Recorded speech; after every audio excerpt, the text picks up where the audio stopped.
Coach, o que torna um processo de coaching vencedor? Basicamente, são 3 coisas que definem esse sucesso. 1. Entender e atender às expectativas do cliente. 2. Entender e satisfazer as necessidades do coach. E 3. Garantir que o processo seja sustentável. Simples, mas não necessariamente fácil.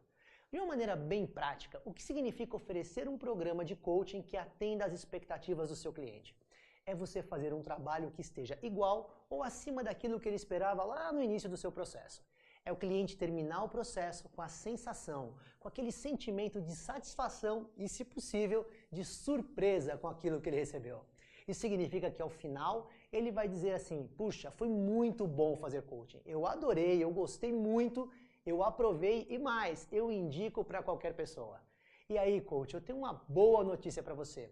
É muito fácil fazer um cliente gostar do seu coaching.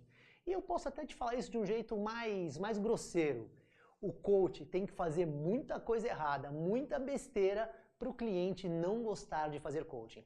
Mesmo se for um coach pouco experiente, no início da sua carreira, ele tem muita chance de fazer um bom trabalho. Bastam 2 coisas. 1. Entender e, o mais importante, colocar em prática aqueles 10 princípios do coaching integrado que você já conhece. E 2.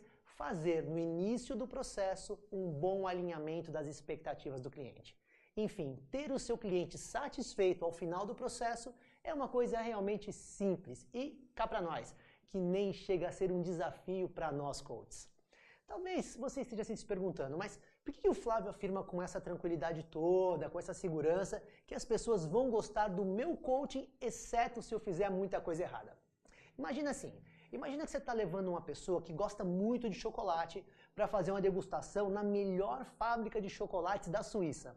A pessoa vai lá, fica andando de um lado para o outro, experimenta um chocolatinho aqui pega um mais doce, depois pega um mais amargo. Pensa comigo, vão ter que tratar essa pessoa muito mal para que ela não goste dessa experiência. Ou imagina ainda levar uma criança para passar uma semana na Disney, brincando nos parques, interagindo com os personagens. Vai ter que ter muita coisa dando errado nessa viagem para essa criança sair de lá com a sensação de que não valeu a pena. E eu digo para você que o coaching tem tudo para dar certo, assim como nos 2 exemplos que eu te dei acima. E por quê? Simples, porque coaching é muito bom. Porque quando o coach segue os 10 princípios do coaching integrado que você já conhece, ele cria um ambiente onde a pessoa é ouvida e respeitada de uma forma incondicional. Onde existe uma pessoa que realmente se importa com ela e que demonstra isso para ela o tempo todo. Ao fazer coaching, a pessoa, o coachee, essa pessoa vai ter oportunidade de se conhecer melhor, de se desenvolver para se tornar uma pessoa melhor, e tudo isso no tempo, no ritmo e dentro do modelo mental dela. O que vai acontecer? Ela vai interagir com alguém, o coach, você, que é aquela pessoa que é verdadeira com ela, que aponta as coisas que ela não está enxergando, mas que faz tudo isso de uma forma carinhosa, humana, respeitosa. Talvez no meio do caminho a pessoa até sofra um pouco, porque, claro, não é todo mundo que gosta de olhar para os próprios gaps de competência, não é todo mundo que realmente está disposto a se conhecer. Então pode ser que no meio do processo a pessoa tenha suas dúvidas, fique com aquela preguiça de fazer os exercícios de coaching, porque coaching é uma coisa prática, tem exercício, tem tarefa.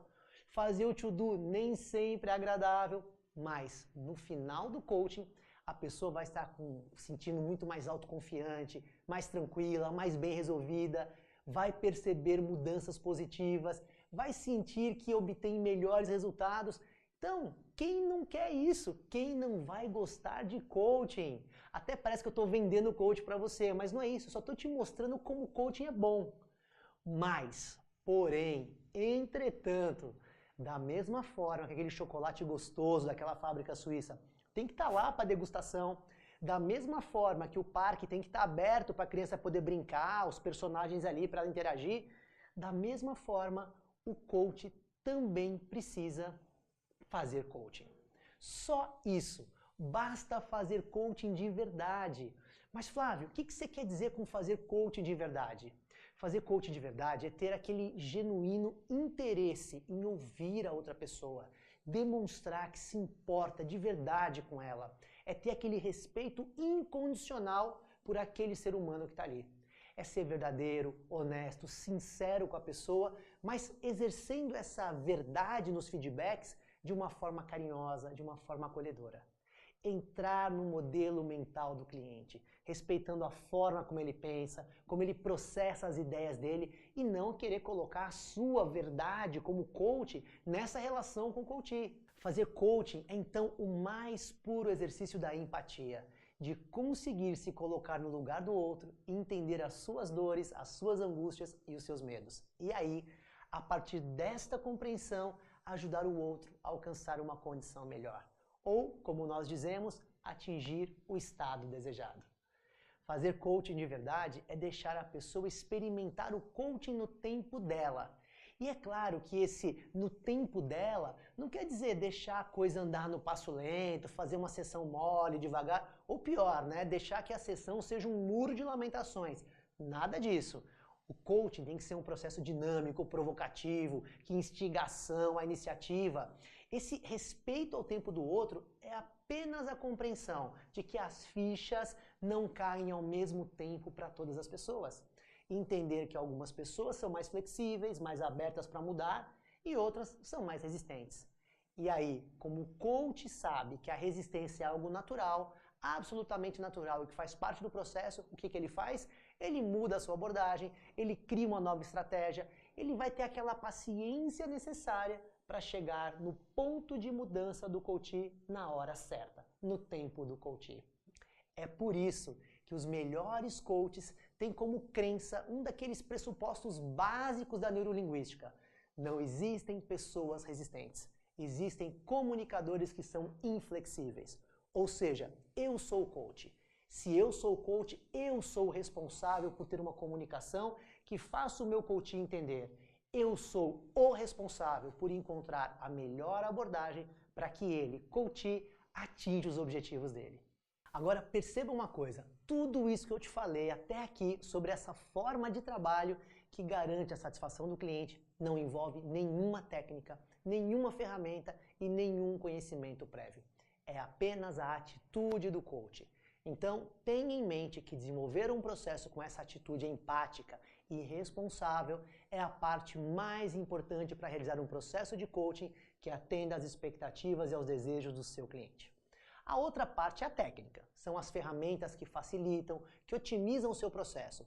São os mecanismos, as estratégias que você, coach, vai utilizar para que o seu cliente se conheça melhor, defina objetivos, construa planos, tome decisões, para que ele gerencie seu tempo, enfim, para que ele tenha os ganhos esperados com o processo. Bom, você já sabe, a primeira coisa que torna um processo vencedor é atender às expectativas do seu cliente. E eu te disse que essa é a parte mais fácil. E te disse também que um processo de coaching, para ser percebido como algo bom e positivo pelo cliente, é algo praticamente inerente ao processo. Ou seja, qualquer coach minimamente preparado e que coloca em prática os 10 princípios consegue isso. Mas a gente pode ir além. Nós podemos atingir aquele nível que separa aqueles que são mais um coach daqueles que são o coach. E que nível é esse? É quando nós fazemos mais do que atender expectativas. E nós, como coaches, damos o segundo passo, que é conseguir suprir as reais necessidades dos nossos coaches. Por isso, a segunda coisa que torna um processo de coaching vencedor é o foco na necessidade do cliente. E por que isso é mais desafiador para o coach? Porque a necessidade normalmente é algo que não está claro nem para o cliente. Ele pode até saber o que ele quer, mas ele não costuma saber aquilo que ele precisa. A pergunta que talvez você faça nessa hora é: mas como então que eu vou identificar essa necessidade do cliente, especialmente quando nem ele sabe o que ele precisa? Para isso, você tem dois caminhos que são complementares. O primeiro é ter uma boa ferramenta para fazer essa identificação de necessidades, como por exemplo a Rimear, que é uma ferramenta excelente que eu uso sempre. Por quê? Porque além de conectar resultados, evidências, decisões e atitudes, ela já cria um movimento de ação e responsabilização. E o segundo caminho, que para mim é o mais importante, é a sua habilidade. E é aqui que entra aquilo que nós chamamos de escuta ativa. A escuta ativa é uma forma de diálogo, onde a gente ouve muito além daquilo que a pessoa está falando para nós. É ler os olhos da pessoa, o corpo da pessoa, os movimentos que ela faz, enfim, é a leitura da linguagem corporal para compreender aquilo que as palavras não estão dizendo. Mais do que isso, na postura de escutativa, o coach não se conforma, ele não se contenta com aquilo que é simplesmente dito pelo cliente. Ele investiga, ele vai atrás através de perguntas, sempre perguntas, que vão criando uma nova percepção do coach sobre ele mesmo. E aí, a partir disso, trazendo novas respostas, novas compreensões. Fazer a escutativa é, portanto, ouvir aquilo que é inaudível, aquilo que não se expressa nas palavras. E por que isso é tão importante? Imagine uma relação de um médico com o seu paciente. Se o diagnóstico não for bem feito, aquele tratamento não vai ser eficiente. No coaching é a mesma coisa. Se a identificação de necessidade não é bem feita, o coach vai atuar só sobre o sintoma, mas ele não vai promover a mudança na causa. Mas nós, coaches, precisamos entender que atuar no nível das reais necessidades do coach é muito mais desafiador. Porque quando a gente trabalha o coaching no primeiro nível, que é o plano dos desejos, o grau de aceitação do cliente com o coach costuma ser muito mais alto e o nível de resistência é muito mais baixo. Agora, quando a gente entra na perspectiva da necessidade, o cliente normalmente se torna mais resistente ao processo. E por quê, Flávio? Porque a gente toca em coisas mais profundas. A gente não vai trabalhar com o problema, a gente vai trabalhar na raiz do problema. A gente não vai trabalhar nas motivações superficiais. Nós vamos atuar, no mínimo, na segunda camada das motivações. E isso vai exigir de você, coach, mais flexibilidade e mais empatia, além de um nível de atenção muito mais alto. Vamos pegar aqui um exemplo prático. Imagina que nós estamos em uma sessão inicial ou uma sessão de pré-work. E aí o cliente fala assim: o que eu quero com o coaching é fortalecer a minha autoestima. Aquele coach que é focado só no desejo do cliente, ele vai ouvir essa informação e vai partir para o trabalho. Vai começar a aplicar ferramentas, mensurar resultados e aí, consequentemente, naturalmente, ele vai deixar esse cliente feliz, satisfeito. Isso é bom? Sem dúvida. Deixar o cliente feliz com o processo é muito importante. Esse é o primeiro passo. Agora, só isso basta? Para os melhores coaches, não. Por isso, o bom coach, ele vai além. Ele vai primeiro procurar entender o que o cliente quer dizer com fortalecer a autoestima. O que esse cliente entende como autoestima para ele. Mais do que isso, o coach vai buscar entender que outras questões podem estar por trás disso que o cliente chama de baixa autoestima. Essa pessoa é muito ansiosa? Ela consegue se expressar bem e se conectar com as outras pessoas ou ela tem uma comunicação que é limitada e que pode estar bloqueando, impedindo seus relacionamentos? Esse coach, ele cria muitas expectativas sobre os outros e sobre ele mesmo e com isso acaba tendo um nível de cobrança muito alto sobre as pessoas, sobre ele e aí ficando com a autoestima mais baixa? Existe uma tendência de vitimização que acaba interferindo nesse sentimento de autoestima do coach? Enfim, o que eu quero te dizer é que o bom coach, ele não vai na sua caixinha, pega 2 ou 3 ferramentas e acha que isso resolveu o problema. Não, ele vai na raiz do problema para ajudar o cliente na sua necessidade real. Outro exemplo. Se o cliente está em busca de uma promoção no emprego, é claro que se esse é o resultado esperado que o cliente quer, o coach vai trabalhar o processo para isso. Mas o bom coach, ele faz mais do que isso. Ele vai querer entender todo o contexto onde esse coach trabalha. Para quê? Para poder mapear e remover as barreiras do sistema para essa promoção. Ele vai identificar os motivadores pessoais do coach. Para quê? Para ajudar o cliente a perceber as verdadeiras razões pelas quais ele está buscando essa promoção. E aí, depois de mapear motivadores, ele vai ajudar o cliente a verificar o grau de relevância que é preciso para esse coach chegar lá no alcançável do objetivo dele. Lembra do nosso SMART? Ou seja, ajudar o coach a avaliar o esforço ou o preço dessa conquista. Enfim, o coach vai partir do desejo que o cliente tem de ser promovido para ajudar esse cliente em uma necessidade maior, que é a compreensão das suas motivações mais profundas. Outra situação. Se o cliente relata que tem dificuldades para tomar decisões, o bom coach, ele não vai simplesmente puxar da sua caixinha uma ferramenta indicada para tomar a decisão e ensinar uso para o cliente, como se aquela ferramenta fosse adequada para qualquer contexto. Não. Primeiro, ele vai buscar entender o processo decisório daquele coach. Para quê? Para mapear as barreiras internas que ele tem. E aí ele vai investigar as dificuldades que o coach tem dentro de um contexto real, daquilo que ele vive no dia a dia, para entender as barreiras externas que dificultam a tomada de decisão. E aí só depois de entender as barreiras e mapear as forças, ele vai partir para o plano de desenvolvimento. E você já sabe disso, coach. Tá certo. Agora imagina ainda uma outra situação. Imagina um cenário de um coaching executivo. O líder imediato ou o profissional de RH, ele fala para o coach que aquele executivo que vai passar pelo processo tem dificuldades na liderança das pessoas, ou ele fala que tem dificuldade para trabalhar em equipe ou para alcançar as metas. Aquele coach que é focado só no desejo do cliente, o que ele vai fazer? Vai logo partir para o trabalho, vai aplicar ferramentas de liderança ou protocolos de trabalho em equipe, se for o caso. Já o bom coach, ele faz diferente. Primeiro ele vai investigar dentro do cenário da empresa quais são as competências de liderança ou de trabalho em equipe nessa empresa. Quais são as exigências para um executivo performar de acordo com a expectativa da empresa? Em que contexto, em que situações essas metas não estão sendo alcançadas pelo coach? Ele vai mapear também quais são as dificuldades que o sistema onde esse executivo está inserido está oferecendo para ele. Ou, em outras palavras, quais são as barreiras do sistema. Enfim, esse coach vai procurar entender de fato tudo que envolve o dia a dia desse executivo para, a partir daí, trabalhar no nível mais profundo de realização. Ele vai entender a necessidade real desse processo. Pode ser que nessa hora você pense assim, nossa, mas parece tão difícil fazer isso. Então, na verdade, não é nem fácil e nem difícil. A escutativa é uma habilidade e como qualquer habilidade, como é que a gente desenvolve? Com treino e prática. Mas pode ser também que nesse momento você se pergunte, mas Flávio, é necessário tudo isso?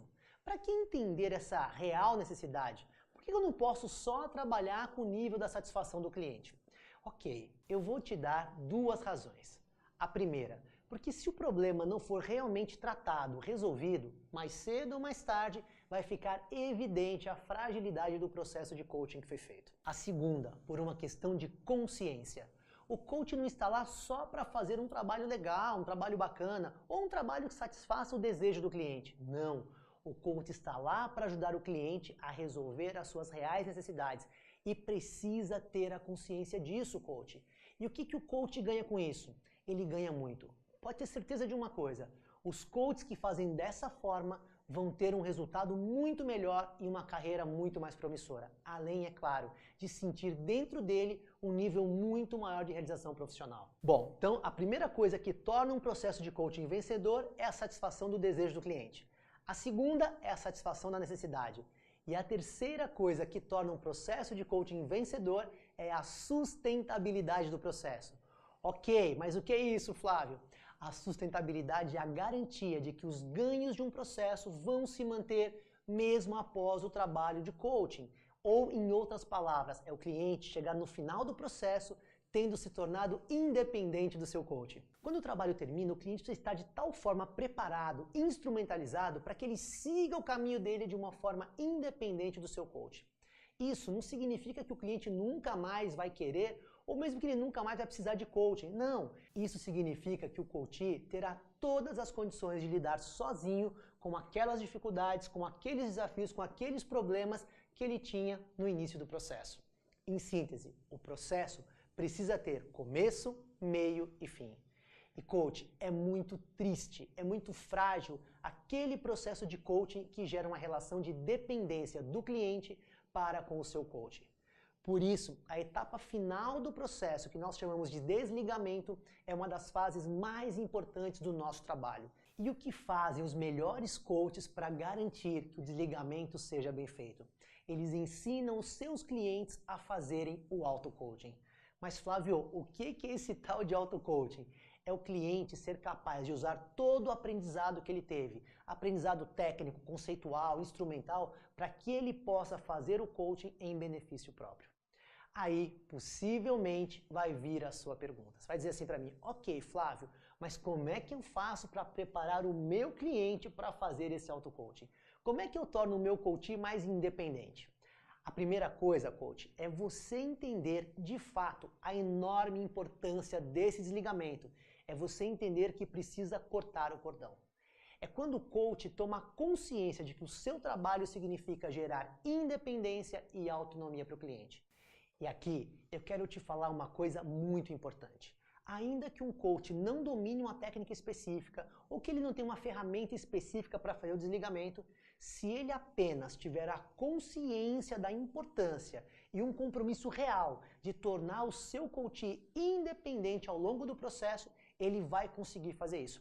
Ele vai ter êxito nesse desligamento.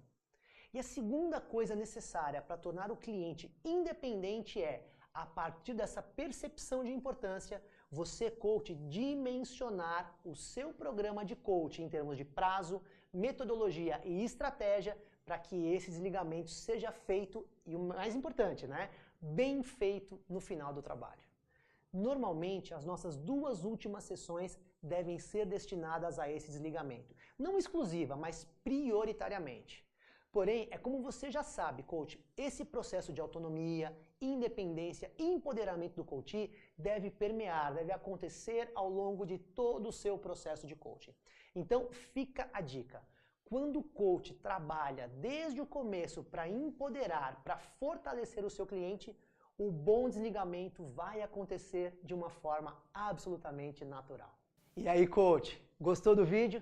Dá o seu like pra gente, compartilha com seus amigos, leva isso para os outros coaches que você conhece e se você ainda não se inscreveu no canal, se inscreva. Assim, tudo chega em primeira mão para você. A gente se vê!